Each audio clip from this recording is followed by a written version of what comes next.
Hello दोस्तों, आप सभी का स्वागत है हमारे इस वीडियो में। इसमें हम देखेंगे जो हमारी साइंस पेडागोजी दिए। इसमें हमारा दिया है approaches and evolution in the science teaching. इसके बारे में इस वीडियो में हम पढ़ेंगे और समझेंगे।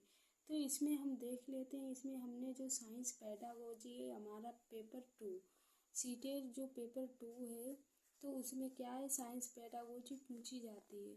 तो साइंस पेडागोजी जो हमारी 30 नंबर की पूछी जाती है, 20 नंबर का कंटेंट और 10 नंबर की पेडागोजी। तो इसमें हमारा टॉपिक है फोर्थ। 3 टॉपिक हम कंप्लीट करा चुके हैं। तो यहाँ पे हमारा टॉपिक है फोर्थ, तो इसके बारे में हम पढ़ेंगे। देख लेते हैं हमारा टॉपिक। पहले इसमें क्या दिया गया है इसके बारे में हम समझते हैं और पढ़ते हैं। अनुकरण अनुभवात्मक अधिगम का एक रूप है। अनुकरण क्या है? जो अनुभवात्मक अधिगम का एक रूप है। इस तकनीकी के तरह छात्रों को वास्तविकता में मौजूद कुछ सीखने के लिए मॉडल और अन्य तत्वों के साथ प्रदान किया जाता है। तो इसमें क्या है, जो वास्तविकता में मौजूद कुछ सीखने के लिए मॉडल और अन्य तत्वों के साथ प्रदान किया जाता है। जो अनुकरण की जाती है भाषा, जो बच्चा अनुकरण करके भाषा सीखता है उसे क्या करते हैं, वास्तविक जो मौजूदा को सीखने के लिए मॉडल और अन्य तत्वों के साथ इसे प्रदान किया जाता है। छात्र सक्रिय रूप से कुछ सीखने के लिए मॉडल और अन्य तत्वों के साथ खुद अनुभव करके उनमें से संलग्न हो सकते हैं। अब इसमें हम देख लेते हैं प्रयोगशाला विधि। इसमें हमें पहली विधि क्या दी गई है, प्रयोगशाला विधि। उसके बारे में हम पढ़ लेते हैं। प्रयोगशाला विधि जो दी गई है, तो जो प्रयोगशाला विधि है इसके बारे में पढ़ते हैं और समझते हैं। यह विशेष रूप से गणित और विज्ञान में उपयोग किए जाने वाली शिक्षण एक आधुनिक विधि है। एक ऐसी विधि है, इसे क्या गणित और विज्ञान में उपयोग किए जाने वाली शिक्षण और आधुनिक विधि है। आधुनिक विधि है और इसे गणित और विज्ञान में उपयोग किया जाता है। छात्रों के प्रत्यक्ष अनुभवों के माध्यम से तत्वों से परिचित होने वाले का अवसर मिलता है। जो प्रयोगशाला विधि होती है इसमें क्या है, छात्रों को प्रत्यक्ष अनुभवों, जो छात्र प्रत्यक्ष रूप से सीखते हैं उनके अनुभवों के माध्यम से तत्वों से परिचित होने का अवसर मिलता है। तो छात्रों को क्या मिलता है, जो प्रत्यक्ष रूप से सीखते हैं उनके अनुभवों को अवसर मिलता है। और क्या दिया, शिक्षक बहुत सावधानी से एक प्रयोग करते हुए छात्रों को छोटी और बड़ी तकनीकी को संभालने में मदद करता है। जो शिक्षक होता है बहुत सावधानी से क्या करता है, एक प्रयोग करते हुए छात्रों को छोटी और बड़ी तकनीकों को संभालने में मदद करता है। आगे देख लेते हैं कुछ प्रयोग और व्यवहारिक, जो कुछ होता है क्या है, कुछ प्रयोग और व्यवहारिक कार्य, कुछ प्रयोग और व्यवहारिक कार्य करते हैं और सत्य को सत्यापित करते हैं। विज्ञान क्या होता है, कुछ प्रयोग और व्यवहारिक कार्य करते हैं और सत्य को सिद्ध करते हैं। वे प्रयोग की मदद से सैद्धांतिक ज्ञान को भी सत्यापित करते हैं। प्रयोगशाला विधि से विज्ञान क्या करा जाता है, सिद्ध किया जाता है। विद्यार्थियों के प्रत्यक्ष और मूर्त अनुभवों को प्रदान करने वाली हस्त आधारित गतिविधियों पर बल देते हैं।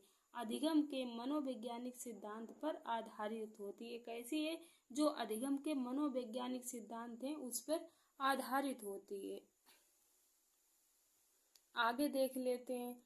आगे हमारा क्या दिया गया है, यह औसत से कम और औसत छात्रों के लिए अच्छी और मूर्त से अमूर्त तक जाती है। एक ऐसी विधि है, ये औसत से कम और औसत से छात्रों के लिए अच्छी है और मूर्त से एक ऐसी है, मूर्त से अमूर्त की ओर जाती है। ये अनुशासनहीनता की समस्या को हल करती है और आत्मविश्वास की भावना को विकसित करती है। इसमें जो अनुशासनहीनता की समस्या होती है उसे हल करती है और जो आत्मविश्वास की भावना होती है उसे विकसित करती है। विज्ञान में सभी प्रयोगों और गतिविधियों को प्रयोगशालाओं में किया जाता है, जिसमें उपकरण और अन्य उपयोगी शिक्षण सहायक सामग्री के भाग उपलब्ध होते हैं। इसमें क्या है, विज्ञान सभी प्रयोगों और गतिविधियों को प्रयोगशाला में किया जाता है, जिसमें उपकरण और उपयोगी शिक्षण सामग्री के भाग क्या होते हैं, उपलब्ध होते हैं। आगे हम देख लेते हैं इसका, आगे हम पढ़ते हैं। आगे हमें कौन सी खोज विधि दी गई है, तो अब हम पढ़ लेते हैं खोज विधि। जो खोज विधि दी गई है उसके बारे में पढ़ लेते हैं। अभी तक हमने कौन सी प्रयोगशाला विधि पढ़ी है। प्रयोगशाला क्या है, हमारे गणित और विज्ञान में प्रयोग की जाती है। इसमें हम पढ़ेंगे खोज विधि। तो खोज अधिगम एक जांच आधारित निर्देशन है। खोज विधि कैसी है, एक खोज आधारित एक जांच आधारित निर्देश है। तो इसमें क्या है, जो जेरोम ब्रूनर को अक्सर 1960 के साथ 60 के दशक में खोज अधिगम की उत्पत्ति का श्रेय दिया है। जो ब्रूनर थे, इन्होंने कितने में 1960 के दशक थे, इन्होंने खोज आधारित विधि की उपलब्धि का श्रेय दिया है। उनका तर्क है कि स्वयं के लिए खोज में अभ्यास एक व्यक्ति को इस तरह से जानकारी प्राप्त करने के लिए सिखाता है जो उस जानकारी को समस्या समाधान अधिगम आसानी से व्यवहारिक बनाता है। खोज अधिगम एक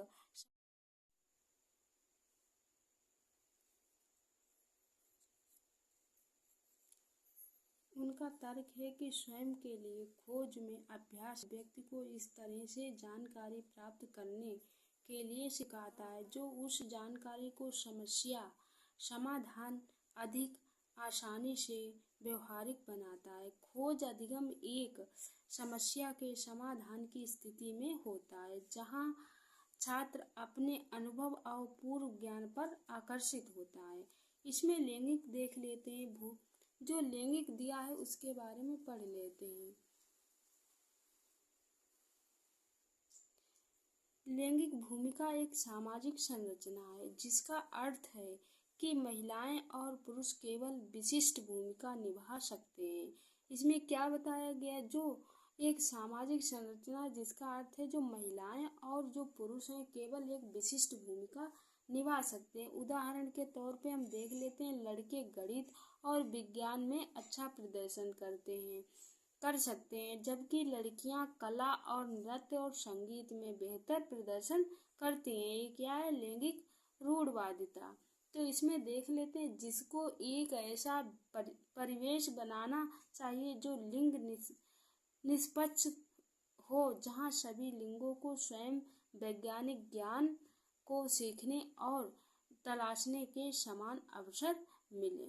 शिक्षक को क्या है, एक ऐसा परिवेश बनाना चाहिए जहां लिंग निष्पक्ष को सभी लिंगों को स्वयं वैज्ञानिक ज्ञान और सीखने और तलाशने के समान अवसर मिले। आगे हम देख लेते हैं, आगे हमारा दिया गया है, शिक्षक को विज्ञान के बारे में जो मिथक जो क्या है, शिक्षक को विज्ञान के बारे में जो मिथक दी गई हैं, क्या है, मिथक और तत्वों से बच्चों को अवगत कराना चाहिए। जैसे विज्ञान तत्वों और प्रयोगों पर आधारित होता है। विज्ञान क्या है, विज्ञान तत्वों और प्रयोगों पर आधारित होता है। विज्ञान के शिक्षक को चाहिए कि वह छात्रों को आंख बंद करके उसका पालन करने के लिए कहने की बजाय रूढ़बद्ध धारणाओं को दूर करने का प्रयास करें। विज्ञान के शिक्षक को क्या करना चाहिए, छात्रों को आंख बंद करके उनका पालन करने के लिए नहीं, क्योंकि उन्हें कहना चाहिए कि जो रूढ़बद्ध धारणाएं उन्हें दूर करने का प्रयास करें। नैदानिक परीक्षण देख लेते हैं। जो नैदानिक परीक्षण है उसके बारे में पढ़ लेते हैं। नैदानिक परीक्षण शिक्षक को शिक्षार्थी की सीखने की कठिनाइयां अंतराल को जानने और उनकी सीखने की योग्यता कमजोरी कौशल आदि की पहचान करने में मदद करता है। जो नैदानिक परीक्षण क्या होता है, नैदानिक परीक्षण वो होता है कि शिक्षार्थी ने क्या सीखा और शिक्षार्थी की क्या कमियां रह गई हैं, क्या कमजोरियां हैं, जो जिसे किस चीज में उसे सीखने में क्या कठिनाई अनुभव हो रही कठिनाई का सामना करना पड़ रहा है। तो शिक्षक को क्या जो नैदानिक परीक्षण होता है, नैदानिक परीक्षण करेगा और उसकी कठिनाई और जानने और सीखने की योग्यता जो उसकी जो कमजोरियां हैं उन्हें जानने और पहचानने की मदद करता है, जो नैदानिक परीक्षण है। जब नैदानिक परीक्षण हो जाता है तो उसके बाद में कौन सा परीक्षण? उपचारात्मक शिक्षण। उपचारात्मक शिक्षण दिया तो इसके उद्देश्य को सीखने के लिए धीमी गति से सिखाने वालों की क्षमता पर सुधार करना। इसमें क्या है, जो छात्र धीमी गति से सीख रहे हैं उनकी क्षमता में सुधार करना। ये शिक्षण अधिगम अधिक्रिया को अभिन्न अंग है, जिसमें प्रतिपूर्वक या सुधारात्मक शिक्षण के रूप में जाना जाता है। इसमें क्या करा जाता है, जब बच्चे की कमजोरियों को जान लिया जाता है तो उसका उपचार किया जाता है कि छात्रों को कहाँ पे कमियां उनकी रह गई, कमजोरी है, उन्हें सुधारने के लिए क्या करना चाहिए। फिर उसे उसी तरह के उपचार दिए जाते हैं, उसी तरह के कुछ सीखने के लिए उद्देश्य दिए जाते हैं, उसी तरह के कार्यक्रम करे जाते हैं। उनका प्रतिपूर्वक एवं सुधारात्मक रूप से इन्हें जाना जाता है।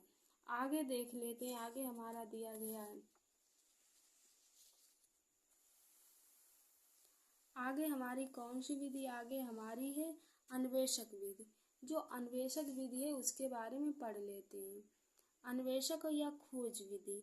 अन्वेषक विधि प्राकृतिक अन्वेषक एक शिक्षार्थी केंद्रित विधि है। जो अन्वेषक विधि है कैसी है? बाल केंद्रित विधि है, शिक्षार्थी केंद्रित। इसमें क्या है, शिक्षार्थी केंद्रित विधि है। माध्यमिक स्तर पर शिक्षार्थी को पर्यावरण के आसपास, जो माध्यमिक स्तर है उसमें क्या, शिक्षार्थी को पर्यावरण के आसपास विश्लेषण के माध्यम से और स्थानीय रूप से महत्वपूर्ण परियोजनाओं पर काम करके विज्ञान अधिगम में लाया जाना चाहिए। और क्या है, जो प्राकृतिक अन्वेषण के कुछ चरण है उसके बारे में पढ़ लेते हैं। तो स्थिति या घटना की पहचान, शिक्षार्थी के लिए अनावरण, अवलोकन और अभिलेख रखना और अवलोकन को वैज्ञानिक सिद्धांतों और नियमों से जोड़ना और सिद्धांतों का नियम की व्याख्या करना। यहाँ पे हमारा क्या है, चैप्टर यहाँ पे हमारा जो टॉपिक था पूरा कंप्लीट होता है। इसके हम नेक्स्ट टॉपिक कराएंगे जो हमारा क्लास नंबर होगा 5, हमारा टॉपिक 5 होगा।